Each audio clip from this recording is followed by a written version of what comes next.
Roanoke police say this is a suspected overdose. They can't confirm anything right now until toxicology reports have come in. I've been here all morning long since a little over 4 a.m. this morning, but as you can see behind me, it was a very massive fire, and they're actually still battling the flames. It's flooding. It's a lot of water, a lot of rain going on right now. You can actually see behind me, this car here just shows you how much water we're seeing right now. We're expecting about at most 6 inches, but definitely the water is rising here, especially as they're continuing to get more rain. Emergency crews responded to a house fire. Now, if you actually take a look behind me, you can actually see the house right here completely destroyed, and you may be able to see some remnants of smoke coming from the home. We were told that the family is partnering with the National Action Network, an organization founded by Reverend Al Sharpton, and will continue to fight for justice for Keontae. A homeless man was kicked out of this hotel behind me. It's a video that's gone viral on social media. Now, one option includes moving it to somewhere in the courthouse square, which is expected to be renovated.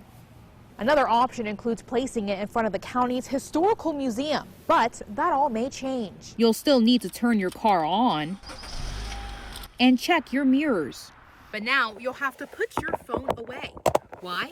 Because it's the law. In terms of this lobby day going on today, actually we just saw 3 buses full of people just head down the street here, and they are off. They are en route to the state capitol. A couple months ago, you could actually walk straight through, but now with this new security system that they just installed, you're gonna need a lot more than strength to open one of these doors. Welcome back. Certainly another busy week in the Southwest region. Here's a look now at some of the top stories in your week in review. The nonprofit organization offers a variety of programs, including computer classes, nutrition classes, and even ESL programs. I am here at a shopping center along Electric Road. Now, many businesses like these are often struggling during the coronavirus pandemic. It's going to be bitter cold. And bundle up. I mean, hats, gloves, scarves, all of it. Layers. They say layers and layers. That's always a good thing. So you said there was about 64 preschoolers that are here that you serve. But how many in total, though? Because I know there's a lot of students here. For breakfast, our breakfast total is maybe around 460, 468. For people who don't know, make sure to follow them. They have an Instagram account, dogs at dogs NCS. Of NCS. Of NCS. So there you go. That truck is a beast for sure. I want to see you try to climb up into that thing. I don't think that's going to happen. Crime rates are up this year in the city of Roanoke. While some are shocked, there's a heaviness to it that I think everybody in the community feels. Others aren't surprised. In 2018, there were 37 aggravated assaults involving guns. Last year, there were just 25. But this year, they've nearly doubled, with 44 incidents. We can't be successful in reducing crime unless we create a partnership and a team. So the department has enacted some changes, grouping units together with the common goal of reducing crime. Then, efforts move toward the community, with police and city leaders speaking one-on-one with residents affected by gun violence. That's been the most exciting part for me, to see the willingness of everyone in our community to want to participate to help alleviate what we're seeing. The city also recently hired a special coordinator to provide resources to those impacted by traumatic events. I just want to get out and make sure that they understand that there is help is there when needed. Not only that they can contact us when we're out in the community, but we'll provide a brochure for them to contact us whenever. Members of the Gun Task Force are also providing their input. While we're the largest city in Southwest Virginia, anytime there's an incident of gun violence or a death as a result of gun violence, the impact of that is significant. Meet Michael. Now, he had about 8 brothers, so he didn't have to worry about it. The 69-year-old has lived in Roanoke since he was 8 years old. Now, with both parents gone and in a strained relationship with his sister, he spends most days alone, until one day changed his life for the better. I prayed out for months and months and months for the good Lord to find me somebody. And it happened that day. Now, it all started at this Dollar Tree on Franklin Road. Danielle Willis, like many of us, was simply shopping for some things that she needed at home when she noticed a man that was passed out. That's when she ran over to help. I yelled for the manager. I said, bring a chair and some chocolate.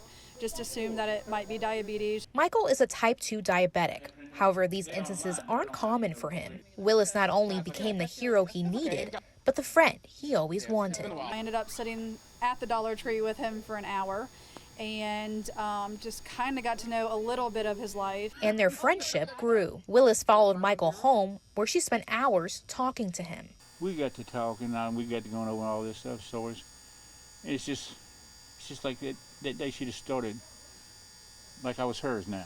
I never had grandparents growing up. Unfortunately, the only grandmother I knew passed away when I was really young. And so he's like a grandfather to me. She soon noticed that Michael's home needed some major renovations. I was like, let's just fix the floors and paint. And then as we got going, we realized there was so much more that needed to be done. That's when she and several of her friends decided to create a Facebook group called Michael's Blessings. It changed my whole life. A life that I've always wanted and couldn't have. The man who says he felt so alone now has a life filled with friends, family, and even grandchildren to call his own. What's your favorite thing to do with him? Play. He will never spend another holiday by himself. And Michael is more than ready. I can't wait. I'm a talker, see, I will talk.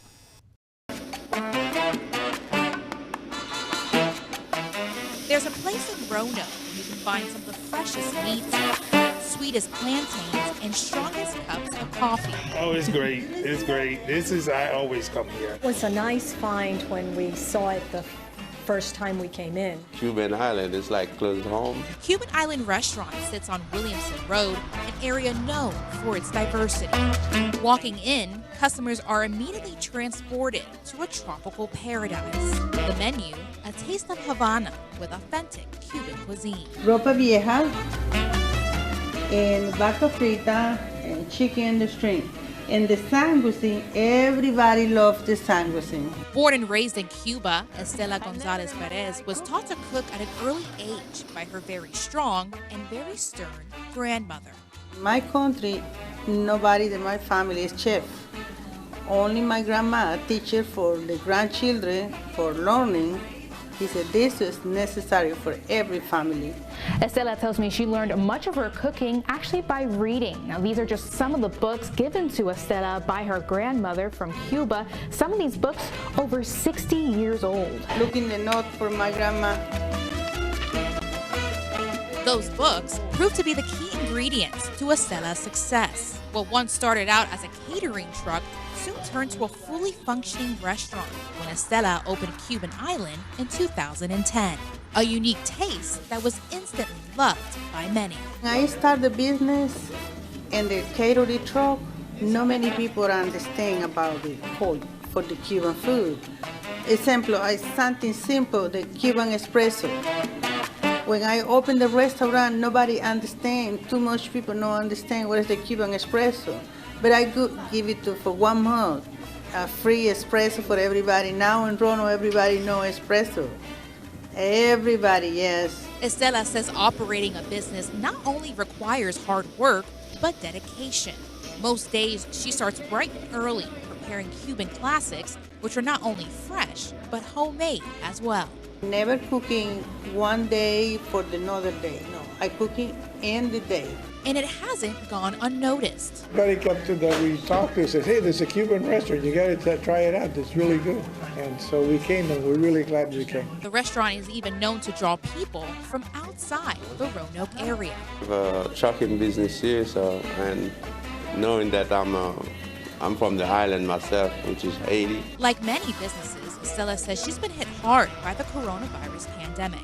The restaurant closed down briefly in March and had to undergo several changes, like temporarily banning indoor dining and only offering to-go and curbside pickups. For take everything, the organization, for the food to have good quality, for the place is clean, and everything it's very hard. Despite the challenges, Estela continues to maintain good relationships with her customers, one of her favorite things to do as a business owner. Love you, my customer. I don't know, I love your relation for the customer, for everybody. I like, very friendly for the people. Local in Roanoke. Breana Albizu, WFXR News.